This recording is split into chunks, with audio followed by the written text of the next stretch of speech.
66장 필립의 공부는 순조롭게 진행되었다. 공부할 분량은 꽤 많았다. 1학기 종합시험의 4분의 3을 갈로 속에 그중 2과목은 전에 낙제했다 이렇게 되어 있고요.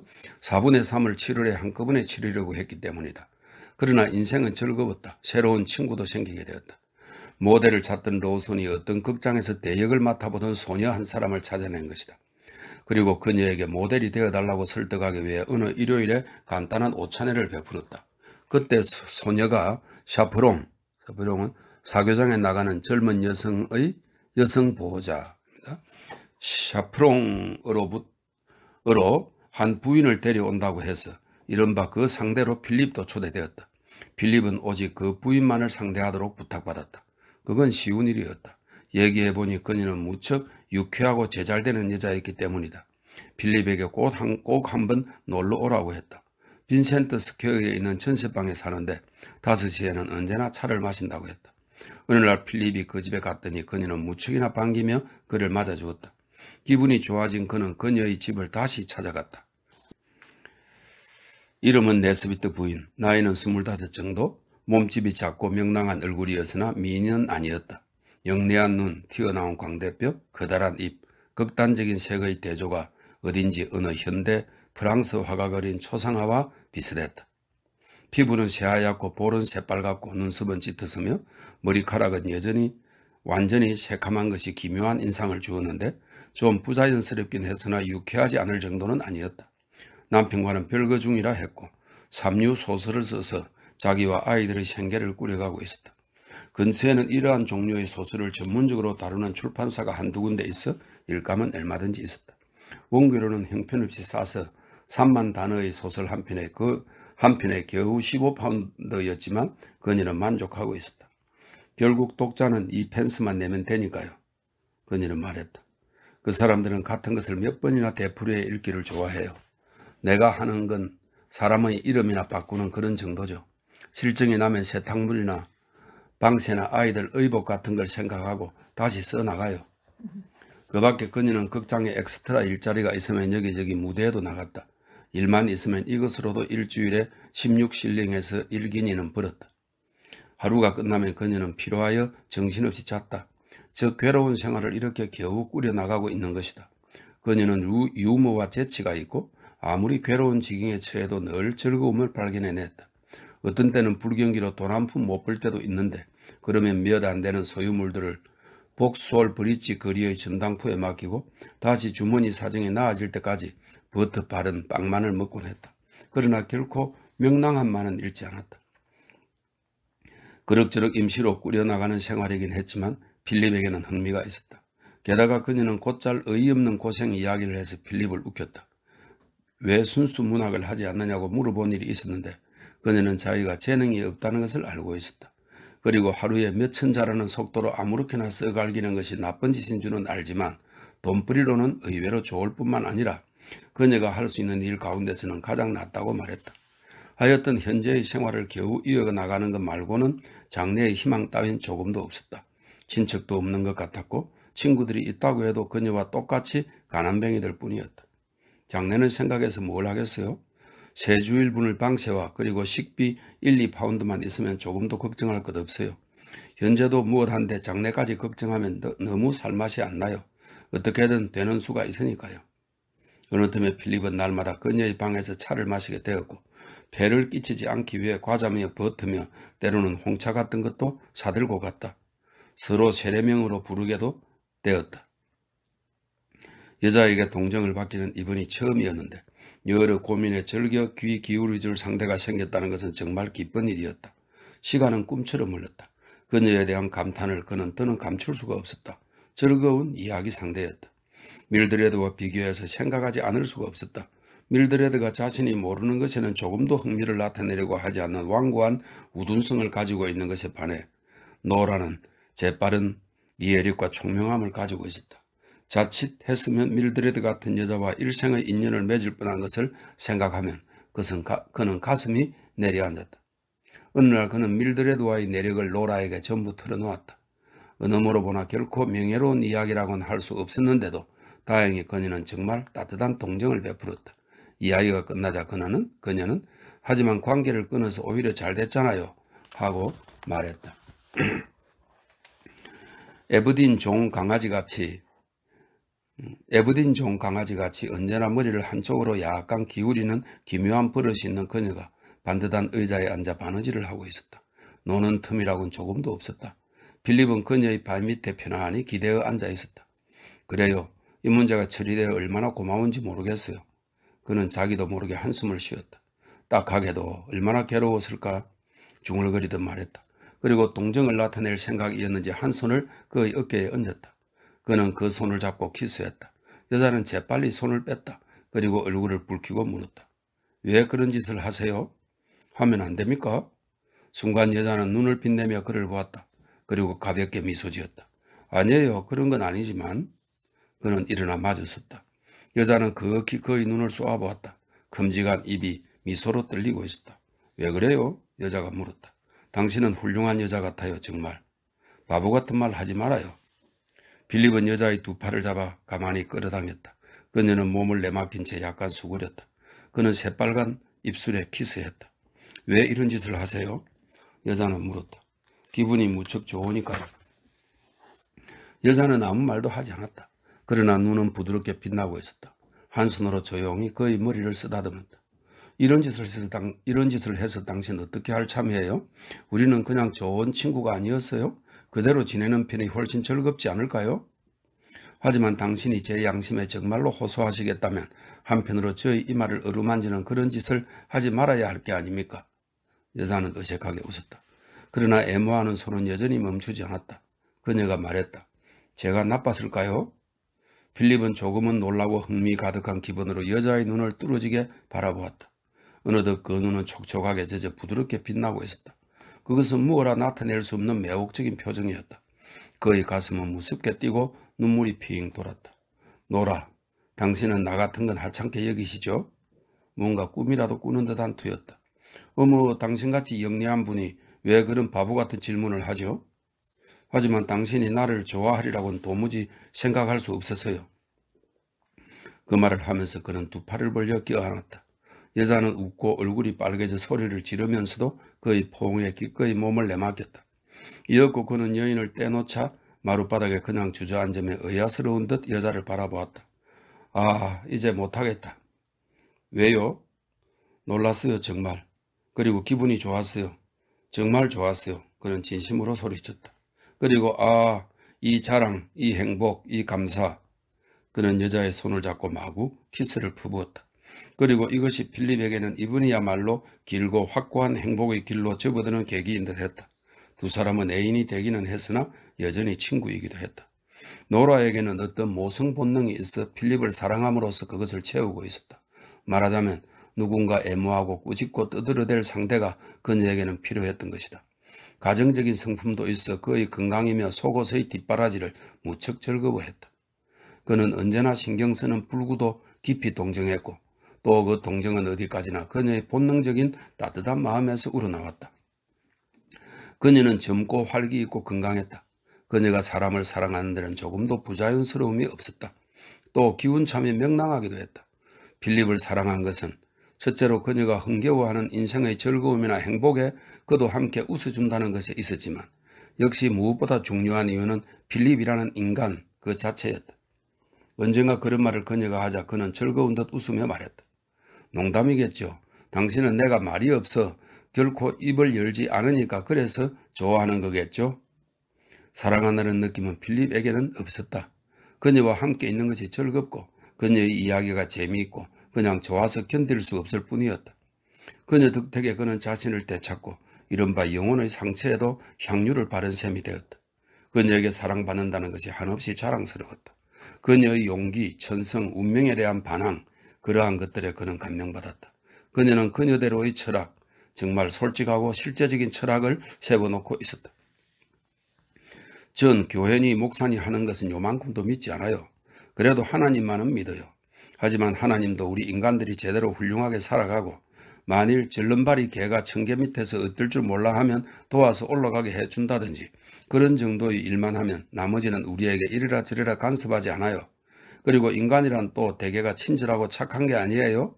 그렇지 않은 사람은 불쌍하지만 그럼 내세에 대해서는? 필립이 물었다. 잘은 모르지만 뭐 좋은 것이 있겠죠. 집세도 안 내고 소설을 쓸 필요도 없을 테니까요.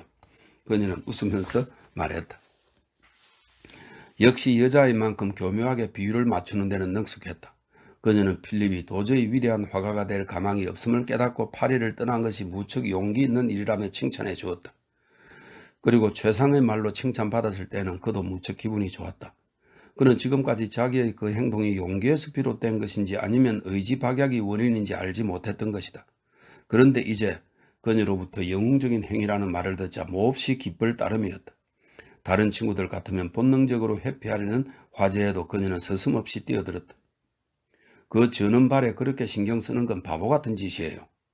얼굴이 불쾌한 듯 붉어진 것을 보고도 그녀는 태연히 말을 이었다. 필립, 당신이 생각하는 것처럼 사람들은 그렇게 심각하게 생각하지 않아요.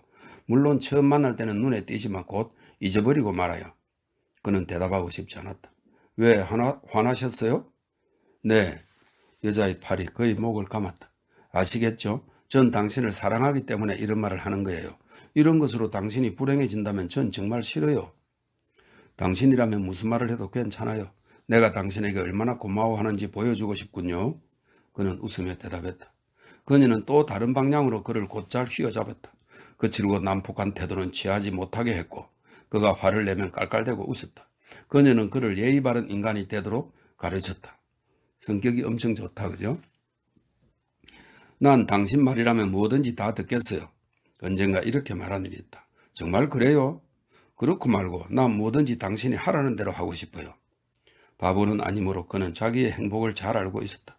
그녀는 아내가 주는 모든 것을 주면서도 결코 그의 자유는 뺏지 않았다. 지금까지 그가 사귄 친구 가운데 가장 좋은 친구였고 그러면서도 남자에게는 결코 받을 수 없었던 동정을 베풀어 주었다.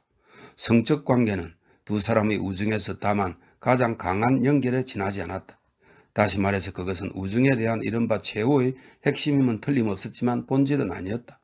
그녀를 만난 뒤로 마음이 안정되고 성욕도 충족되면서 필립은 대인관계가 썩 좋은 침착한 인간이 되어 있었다. 완전히 자기를 되찾은 기분이었다. 때로 무서운 치정에 사로잡혔던 지난 겨울을 떠올릴 때도 있지만 그것은 다만 밀드레드에 대한 정오심과 나아가서는 자기 자신에 대한 혐오만을 가슴 가득히 남겨놓을 뿐이었다. 시험이 다가왔다. 노라까지도 똑같이 정신이 없었다. 그녀의 열성에 그는 기쁘기도 했고 또 감동도 받았다. 그녀는 발표를 하면 곧 알려달라고 그에게 약속을 받았다. 이번엔 실패도 없고 5분의 3과목 모두가 합격했다. 시험 결과를 알려주자 그녀는 곧 울음을 터뜨렸다. 잘 됐어요. 나 얼마나 걱정했는지 몰라요.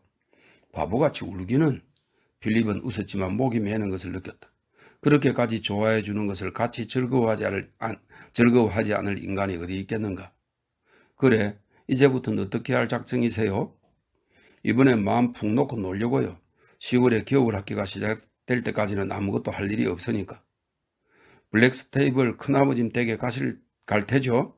천만에 난 런던에서 당신과 같이 지낼 거예요.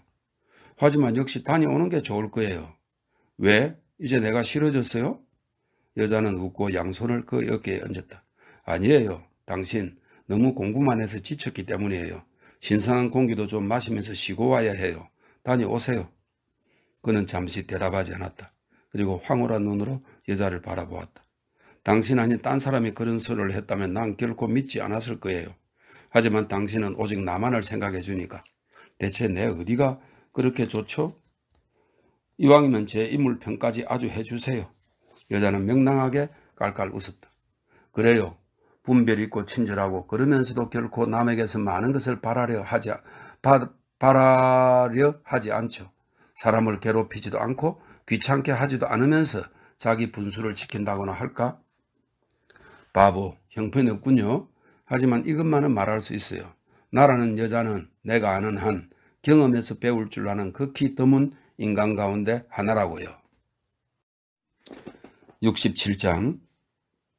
필립은 런던으로 다시 돌아갈 날을 애타게 기다리고 있었다. 블랙스테이블에서 보낸 2달 동안 노라는 남자 같은 커다란 글씨로 때때로 긴 편지를 보내주었다.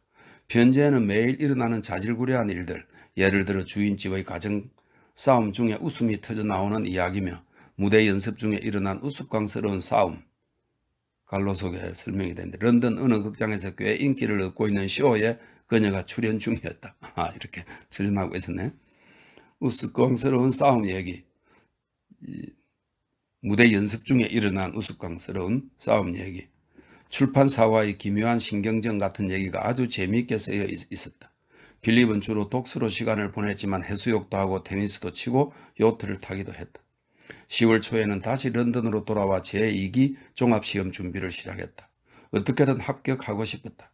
이번 싸움만 통과하면 그 다음부터는 그 지긋지긋한 학과 과정을 끝맺고 그 다음에는 외래 환자 담당 조수가 되어 교과서만이 아니라 인간과의 접촉이 시작되는 것이다.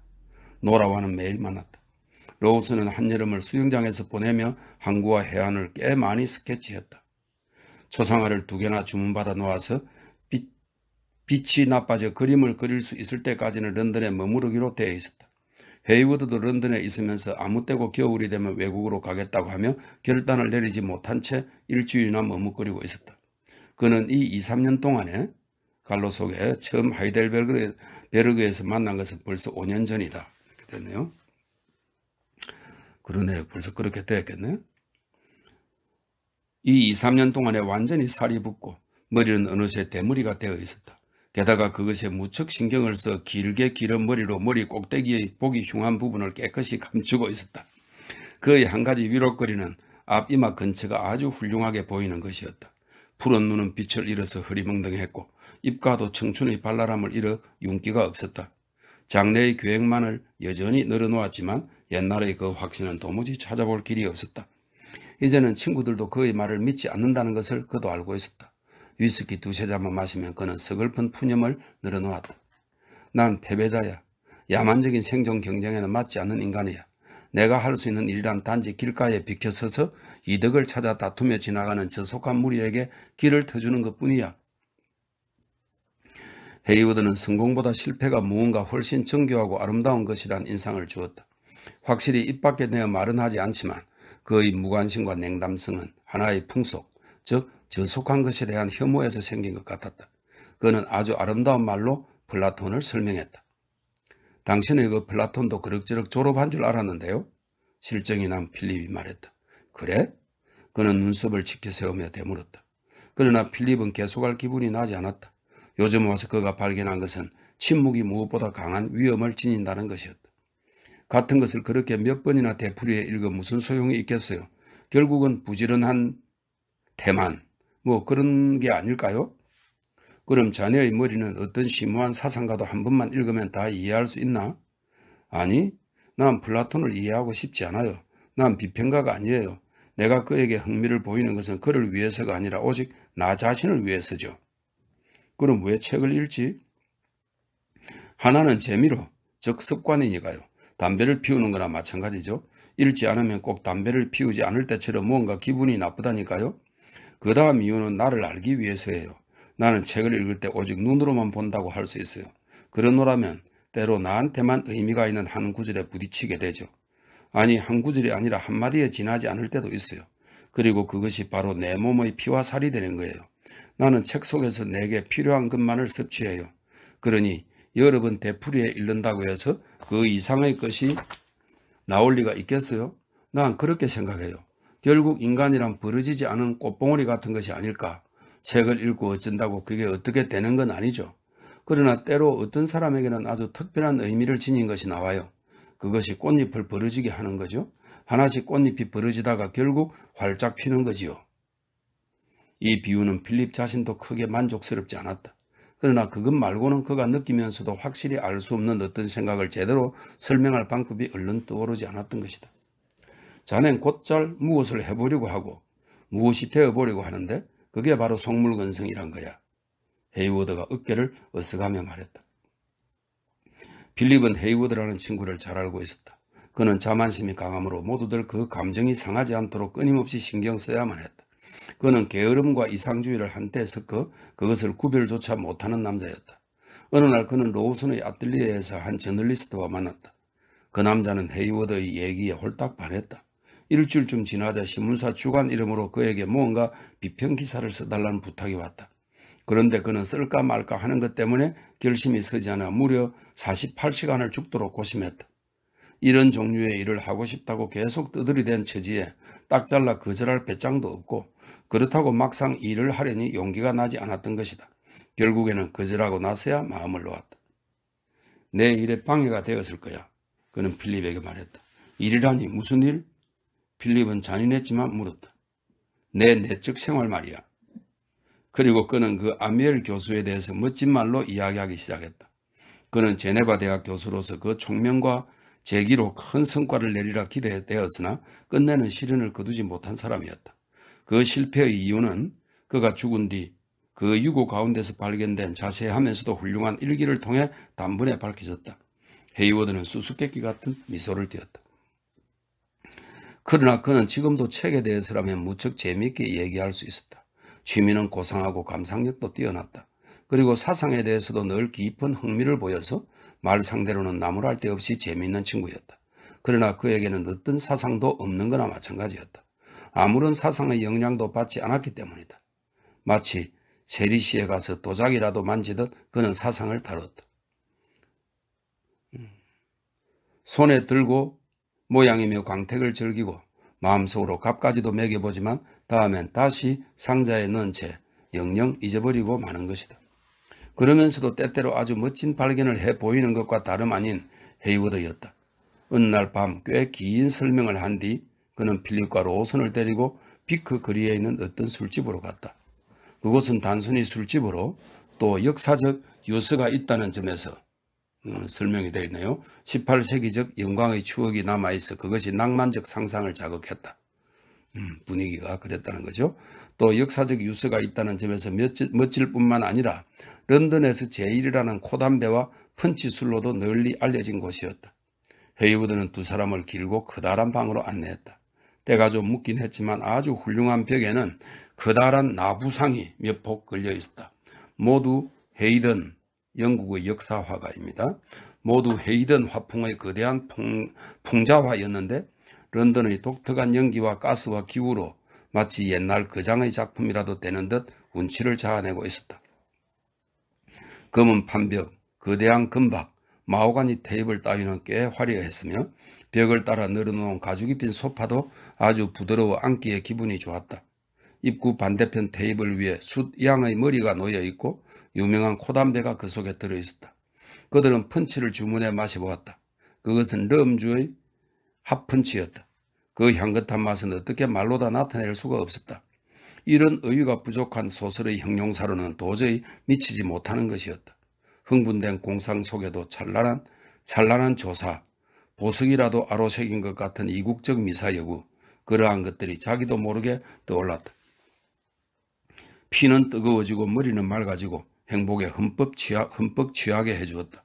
저절로 기지가 튀어나오고 다른 사람의 기지까지도 일단은 재미있게 듣게 되었다. 말하자면 거기에는 음악의 정치와 수학의 정확성이 함께 구비되었다고 할 수 있었다. 그 특징 가운데 단 하나만이라도 다른 모든 것에 맞설 수 있었다. 부드러운 마음의 따뜻함이라고나 할까? 그 맛도 향기도 혀의 감촉도 모두 뭐라 나타낼 수 없는 것들이었다. 찰스 램이라면 그 무한한 재주를 가지고 매력적으로 그려냈을지도 모르고 또 돈 주안의 바이올린이라면 어떤 불가능한 도전이더라도 적어도 장엄하고 아름다운 표현 성과는 이룩했을 것이다.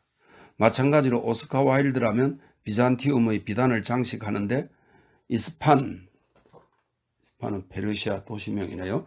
이스판의 주옥을 써서 어쩌면 독자를 뇌시하는 미의 극치를 창조했을지도 모른다. 그러나 다시 한번 그 하늘의 감노주를 생각하자. 마음은 전에 들은 바 있는 엘라가발투스 고대 로마 황제인데 음란한 축제를 로마에 들여온 황제라고 하네요. 엘라가발루스의 향연을 떠올려 갑자기 유쾌한 현기증을 느꼈다. 그리고 벌써 이친 시대의 낡은 옷, 주름 잡힌 긴 양말, 조끼 따위를 간직했던 곰팡이내 나는 긴 괴짝의 낭만적인 향기, 색이 바랜 은방울꽃의 향기, 체드 치즈의 맛, 이것은 또 드뷔시의 미묘하기 이를 데 없는 하모니와 훌륭하게 조화되어 살아있었다. 하늘에서 내린 감노주라고 할 수 있었다. 이 미주를 마실 수 있는 술집을 헤이워드가 발견한 것은 어느 날 그가 거리에서 캠브리지 동창으로 마칼리스트라는 친구를 만난 덕택이었다. 마칼리스트는 정권 중개인인 동시에 철학자이기도 했다. 술집에는 매주 한 번씩 나온다고 했는데 어느새 필립도 로우슨도 헤이워드도 매주 화요일 밤에는 정기적으로 여기에 모이게 되었다. 시대가 변해 이제는 찾아오는 손님이 적었는데 그것이 오히려 대화를 즐기는 사람들에게는 무척 다행스러운 일이었다. 마칼리스트는 골격이 유난히 크고 옆으로 떡 벌어진 키가 작은 남자였다. 얼굴은 크고 넓적했으나 목소리는 유난히 부드러웠다. 이 칸트 학도는 뭐든지 순수 이성으로 판단하려고 했다. 언제든지 철학론으로 한바탕 연설하길 좋아했다. 필립은 늘 열심히 귀를 기울였다. 그러나 사실 오래전부터 그는 확실히 형이상학만큼 흥미로운 학문이 없는 것은 사실이지만 그것이 정작 실제 인생에 얼만큼 도움이 되는지는 의문이라는 결론에 다다라 있었다. 예를 들어 그가 블릭스테이블에서 그토록 긴 사세 끝에 얻은 그 조그만 철학도 막상 밀드레드에게 미쳐 있을 때에는 아무런 도움도 대주지 못했던 것이다. 인생의 참된 지침으로서 이성이 그렇게 도움이 된다고는 도저히 생각할 수 없었다. 인생은 어디까지나 인생이었다. 그 무렵 그는 이제 그의 온몸을 지배하던 그 감정의 난폭함, 마치 밧줄로 대지에 묶이기라도 한 듯 아무런 저항도 할 수 없었던 그 무력함, 그러한 경험들을 또렷하게 떠올리고 있었다. 현명한 지혜는 얼마든지 책에서 읽을 수 있었다. 그러나 결국 판단의 근거가 된 것은 그 자신의 직접적인 경험뿐이었다. 혹시 자기만이 특별한가? 그것까지는 확실하지 않았다. 예를 들어 어떤 행위에 대한 옳고 그름의 판단 하나를 놓고 보더라도 그것을 하면 어떤 이득이 생기고 하지 않으면 어떤 손해가 있는지 그런 계산은 전혀 하지 않았다. 다만 모든 존재가 도저히 맞설 수 없는 힘으로 솟아있을 뿐이었다. 결코 자신의 일부분으로 행동한 것이 아니라 모든 존재가 움직이고 있는 것이었다.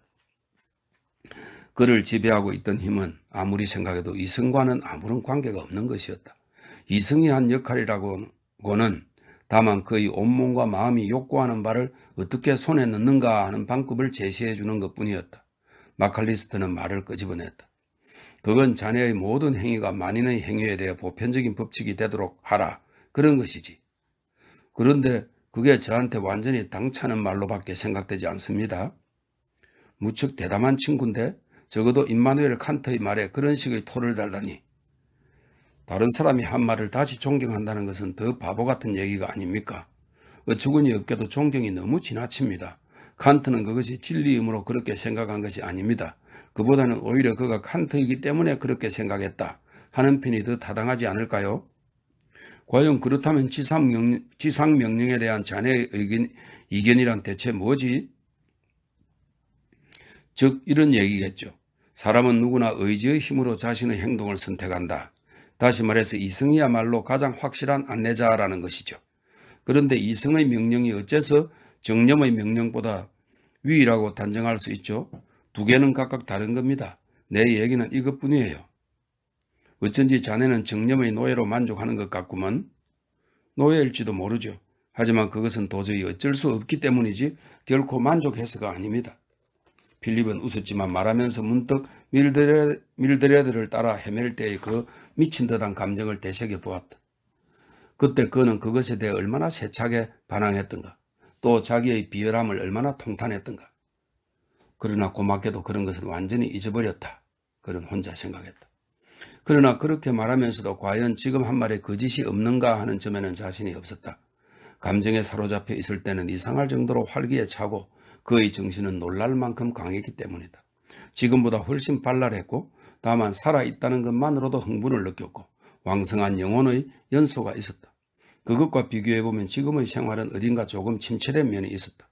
비록 비참한 고통을 맛보았다 할지라도 그 대신 압도당할 만큼 강렬한 생명감이라는 보상이 있었다. 그러나 필립의 이 시련은 마침내 자유의지론으로까지 발전했고 학식이 풍부한 마칼리스트는 변정법에는 꽤 조예가 깊은 듯 계속 반론을 피웠다. 필립은 어느덧 자기 모순이라는 함정에 빠지고 말았다. 빠져나갈 수 없는 궁지에 몰렸다고 생각하자 그는 교묘한 논리로 발을 빼고 다음에는 권위로 물리쳤다. 난 다른 사람에 대해서 모르겠어요. 오로지 나 자신에 한해서만 말할 수 있죠. 자유의지의 환영은 너무도 강해 난 그것에서 쉽게 달아날 수가 없습니다. 그러나 이것 또한 환영에 지나지 않는다고 생각합니다. 다만 이 자유의지의 환영이라는 것이 나에게는 사실상 행동의 가장 강한 동기가 되어주더군요. 일체의 가장 강한 동기가 될 수 있는 무엇을 할 때까지는 내게도 선택 능력이란 것이 있어 보이고 사실 그것이 내 행동을 좌우하다시피 하죠. 그러나 끝난 뒤에 생각해 보면 그것은 영겁의 옛날부터 정해져 있었다는 느낌이 들어요. 그러니까 그 결론은 헤이워드가 물었다. 말하자면 뉘우치는 것은 무의미하다. 그것뿐입니다. 우유를 쏟아버리고 울어봤자 무슨 소용이 있느냐 하는 말은 우주의 모든 힘이란 힘이 모두 달려들어 우유를 쏟아버리게 한 거나 마찬가지라는 얘기죠. 예, 이렇게 해서 67장이 끝났습니다. 68장. 어느 날 아침 필립은 자리에서 일어나자 현기증을 느껴 다시 자리에 누웠다. 돌연 병이 났구나 하는 생각이 들었다. 팔다리가 몹시 쑤시고 온몸이 오한으로 떨렸다. 아침을 가져온 하숙집 아주머니에게 열린 문으로 소리를 쳐 몸이 불편한 것 같으니 차 한 잔과 토스트 한 조각을 갖다 달라고 부탁했다. 2, 3분이 지나자 노크 소리가 나고 그리피스가 들어왔다. 두 사람은 벌써 1년 넘게 같은 지붕 아래 살면서도 복도에서 만나면 가볍게 인사나 나눌 정도였다. 몸은 좀 어때? 얼마나 나쁜지 보러 왔어. 그리피스가 말했다. 3층에 살았다 이가 2층에 자기 2층에. 필립은 까닭없이 낯을 붉히며 뭐 대수롭지 않고 한두 시간만 지나면 좋아질 것이라고 가볍게 대답했다. 우선 체온을 좀 재어보는 게 어때? 아니 괜찮아. 필립은 짜증을 내듯 대답했다. 자 어서. 필립은 체온계를 입에 물었다. 그리피스는 침대 옆에 앉아 한참 뭐라고 짓거리더니 체온계를 뽑아 힐끗 보고 말했다. 이것 봐. 자넨 역시 누워 있어야 돼. 디콘 선생님한테 진찰하러 와달라고 부탁할 테니까. 그럴 거 없어. 별일 아니니까 너무 신경 쓰지 마. 뭐 이런 것 좀 아무것도 아니야. 하지만 열이 나니까 누워 있어야 해. 안 그래? 그의 태도나 말투에는 어떤 독특한 매력이 있었다. 건방짐과 친절이 묘하게 뒤섞여 뭐라 말할 수 없이 좋은 느낌을 주었다. 자네는 아주 훌륭한 간호사군 그래? 필립이 중얼거리고 미소를 띠며 눈을 감았다. 그리피스는 베개를 고쳐주고 아주 익숙한 솜씨로 시트와 담요의 주름을 펴 몸을 싸주었다. 그리고 사이펀을 가지러 필립의 거실로 갔으나 찾지 못했는지 일부러 자기 방까지 가서 가져왔다. 그는 덧문을 내려주었다. 자, 한숨 푹 자. 회진이 끝나는 대로 선생님을 모셔올 테니까. 필립은 꽤 오랜 시간 혼자 있은 느낌이 들었다. 머리가 빠개지는 것 같고 팔다리가 마구 쑤셨다. 소리를 내어 엉엉 울고 싶을 정도였다. 그때 노크 소리가 나고 여전히 활기있고 쾌활한 그리피스가 들어왔다. 디콘 선생님이 오셨어. 선생이 들어왔다. 유순한 중년 신사로 필립도 얼굴만은 알고 있었다. 그는 두세 마디 물은 다음 곧 진찰을 하고 진단을 내렸다. 뭐라고 생각하나 자넨? 선생은 웃으면서 그리피스에게 물었다. 독감이죠? 역시 그래. 의사는 지저분한 하숙방을 돌아보았다. 어때 자네 이분하지 않겠나? 독방이 있어. 여기 있는 것보다는 훨씬 손이 자주 미칠 걸세. 아니 전 여기가 좋아요. 움직이기 싫었던 것이다. 게다가 새로운 환경이라면 그것만으로도 그는 곧 기가 죽어버리는 버릇이 있었다. 간호사들이 시끄럽게 잔소리하는 것도 싫었고 살풍경할 만큼 정결한 것도 마음에 들지 않았다. 그러자 그 말을 그리피스가 곧 받았다. 선생님, 제가 돌보겠습니다. 아, 그렇다면 아주 잘 됐군. 선생은 처방을 적어놓고 몇 가지 주의사항을 일러준 다음 곧 갔다. 자, 이제부터 내가 하라는 대로 해. 그리피스는 말했다. 나 혼자서 일직 겸 숙직 겸 간호사 노릇까지 다 할 테니까. 친절하게 챙겨줘서 정말 고마워. 하지만 나 혼자서도 충분해. 그리피스는 차고 커다란 비쩍 마른 손을 필립의 이마에 댔다. 싸늘한 손이 이마에 닿자 뭐라 말할 수 없이 기분이 좋아졌다. 그럼 곧장 약방으로 달려가서 조제해 올게. 잠시 뒤 그는 약을 가지고 돌아와 먼저 1회분을 먹었다. 그리고 2층으로 책을 가지러 갔다가 다시 내려오자 말했다. 오늘은 자네 방에서 공부를 좀 해야겠는데 괜찮겠지? 문을 열어놓을 테니까 용건이 있으면 소리쳐. 저녁이 다 되어 필립이 옅은 잠에서 깨어나 보니 거실 쪽에서 말소리가 들려왔다. 그리피스의 친구가 찾아온 모양이었다. 오늘 밤은 제발 오지마, 응? 부탁이야. 그리피스의 목소리였다. 그리고 1, 2분 지나자 누군가가 방으로 들어오는 듯 했다. 그리피스가 거기 있는 것을 보고 상대가 무척 놀랐는지 그는 계속해서 둘러댔다. 난 말이야, 그 방에 있는 2학년 학생을 간호하고 있는 중이야. 가엾게도 독감에 걸렸잖아. 그러니까 오늘 밤은 트럼프 놀이를 할 처지가 못 돼. 한참 뒤에 그리피스는 다시 혼자가 되었다. 필립은 그를 불렀다. 설마 오늘 밤 파티를 미루려는 건 아니겠지? 그건 자네 탓이 아니야. 나도 외과 공부를 좀 할 게 있거든. 미루지 마. 곧 나을 테니까 내 걱정은 하지 않아도 돼.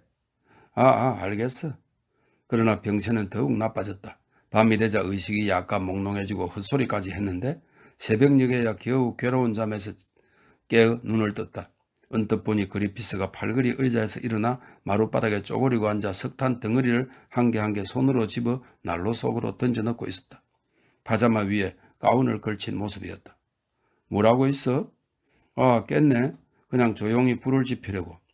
왜 침대에서 자지 않아? 지금 몇 시쯤 됐지? 글쎄 5시쯤 되었을까? 어젯밤은 그냥 새는 편이 좋을 것 같아서 2층에서 의자를 가져왔어. 매트라도 깔고 누웠다가는 그대로 골아떨어져 자네가 부르는 소리도 못 들을까봐 말이야. 친절은 고맙지만 너무 그러지는 마. 그러다 전염이라도 되면 어쩌리고 그래. 그땐 그쪽이 날 간호해주면 될 게 아니야. 그리피스는 웃었다. 아침이 되자 그리피스가 덧문을 열었다. 하룻밤 내내 자지 못해 얼굴엔 피곤한 기색이 역력했으나 활기는 여전했다. 자, 몸을 씻어볼까? 그는 쾌활한 목소리로 말했다. 그냥 내가 할게. 부끄러운 생각이 들어 필립은 대답했다. 바보 같은 소리 마. 그 독방이라도 들어갔다고 생각해봐. 나도 간호사만큼은 씻을 줄 알아. 필립은 몹시 쇠약해 있었으므로 그 이상 맞설 기력도 없고 해서 손, 얼굴, 발, 가슴 등 잠자코 그가 씻는 대로 내버려 두었다. 그는 여자처럼 살뜰하게 해주었다. 그러면서도 계속 재미있는 이야기를 그치지 않았다. 일이 끝나자 병원에서 하는 식으로 시트를 깔고 베개를 바로 고쳐주고 담요까지 말끔히 정돈해 주었다. 내 솜씨를 아드 간호사장한테 보이고 싶군. 깜짝 놀랄 거야. 그리고 디콘 선생님은 아침 일찍 오신다고 했어. 자네가 왜 이렇게 친절하게 대해주는지 난 도무지 영문을 모르겠는데? 내게 아주 좋은 실습이 되거든. 환자를 맞는다는 것은 여러모로 재미있는 일이야. 그는 필립에게 아침을 마련해주고 자신도 먹기 위해 옷을 갈아입고 나갔다. 10시가 조금 못 되어 그는 포도 한 송이와 꽃 너댓 가지를 들고 들어왔다. 자넨 정말 친절한 사람이군. 필립이 말했다. 결국 닷새 동안 누워있었다. 노라와 그리피스가 교대로 간호해 주었다. 그리피스는 나이도 필립과 동갑이었지만 가볍고 소탈한 게 마치 어머니 같았다. 그는 무척 생각이 깊고 따뜻하고 쾌활한 청년이었는데 그의 가장 좋은 성격은 역시 그가 접하는 모든 사람에게 마치 건강을 주는 듯한 왕성한 생활력을 내뿜는 것이었다. 필립은 대부분의 사람이 어머니나 누이로부터 받는 귀여움이란 걸 전혀 몰랐다. 그래서 이 건장한 남성의 여성다운 친절이 사무치도록 감동스러웠다. 필립의 병세는 나날이 좋아졌다. 그러자 그리피스는 여전히 필립의 방에 앉아 자신이 경험한 여러 가지 재미있는 정사 이야기를 들려주었다. 그는 여자를 무척 좋아해서 한꺼번에 서너 명과 관계했다. 그리고 그로 인해 일어난 귀찮은 일들을 피하기 위해 그가 생각해낸 여러 가지 꾀는 정말 재미있었다. 그에게는 겪어온 사실들을 멋있게 얘기하는 재능이 있었다. 빚에 쪼들리고 가진 것은 모두 전당포에 들어갔는데도 그는 늘 쾌활했고 사치스러웠고 인색하지 않았다. 선성적인 한량이라고나 할까. 속물 같은 장사꾼이나 사기꾼 같은 인간들을 좋아했고 따라서 런던의 술집을 휩쓸고 다니는 불량배 사이에도 그의 얼굴은 꽤 알려져 있었다. 거리의 여자들도 그를 친구나 다름없이 대해 그들이 겪는 고통과 기쁨을 숨김없이 털어놓았다. 야바육꾼들도 그의 가난한 생활을 잘 알아서 식사를 대접하거나 5파운드 지폐 정도는 언제든지 빌려주었다. 시험에는 매번 떨어졌다. 그러나 당사자는 눈 하나 깜짝하지 않았다. 그리고 리즈에서 병원을 운영하는 아버지가 부모된 도리로 꾸짖기라도 하면 너무나 고분고분하게 굴어서 그의 아버지도 진정으로 화를 내지는 못했다. 난 책에 대해서는 아주 숙맥이란 말이야. 공부를 하려 해도 제대로 떼야 말이지. 그는 여전히 쾌활한 목소리로 말했다. 정말 지나칠 정도로 즐거운 생활이었다. 그러나 그런 것도 청춘을 마음껏 즐기다가 의사 자격만 얻으면 다음엔 계업이로 크게 성공을 거둘 게 뻔했다. 그 말로 나타낼 수 없는 그의 장점이 사람들의 병을 금세 낫게 해줄 터이기 때문이다. 필립은 옛날 초등학교 시절에 키가 크고 억세고 그러면서도 쾌활한 동급생을 숭배했듯이 지금도 또한 그를 숭배했다. 왕쾌될 무렵에 둘은 완전히 친구가 되었다. 그리고 그리피스가 자기의 조그만 거실에 앉아 예의 그 재미있는 이야기를 찌끄려대고 연거푸 담배를 피우고 되는 것을 즐거운 마음으로 바라보았다. 필립은 때때로 그를 리젠트 거리에 있는 술집으로 데려갔다. 헤이워드는 그를 바보라고 아주 제쳐놓았지만 로우스는 그의 매력을 인정하여 초상화를 꼭 한번 그려보겠다고 열심히 말했다. 파란 눈, 흰 피부의 곱슬머리, 과연 그림과 같은 용모였다. 그들은 곧잘 그리피스가 전혀 모르는 문제를 놓고 토론했는데 그럴 때면 그는 을의 그 아름다운 얼굴에 착한 미소를 띠고 조용히 앉아 있었다. 마치 그것만으로도 동료들에게 즐거움을 더해준다는 듯한 태도였다. 마칼리스트가 정권 중개인이라는 사실을 알자 그는 곧 열심히 질문하기 시작했다. 마칼리스트는 점잖은 미소를 띈 채 만일 이러저러한 주식을 이러저러한 때 사두었더라면 지금쯤은 큰 돈을 벌었을 것이라고 말했다. 그 말을 듣자 필립은 군침이 돌았다. 그도 지금 예상보다 많은 돈을 쓰고 있었기 때문이다. 만일 마칼리스트가 말하는 것과 같은 손쉬운 방법으로 조금이나마 돈을 벌 수 있다면 얼마나 고마운 일이겠는가. 그래, 앞으로도 그런 좋은 정보가 들어오면 곧 알려주지. 하지만 늘 돈을 벌 수 있는 건 아니야. 중요한 건 때를 잘 만나야 한다는 거지. 마칼리스트가 말했다. 만일 50파운드라도 좋으니까 돈을 벌어 노라가 그토록 원하는 털웨투를 사줄 수 있다면 얼마나 좋을까. 필립은 그런 것을 생각하지 않을 수 없었다. 그는 리젠트 거리에 있는 여러 상점을 머릿속에 그리며 그 돈으로 살 수 있는 물건들을 골라보았다. 노라를 위해서라면 모든 것을 진당표에 잡혀도 좋았다. 어쨌든 그의 인생을 이토록 행복하게 해주니까.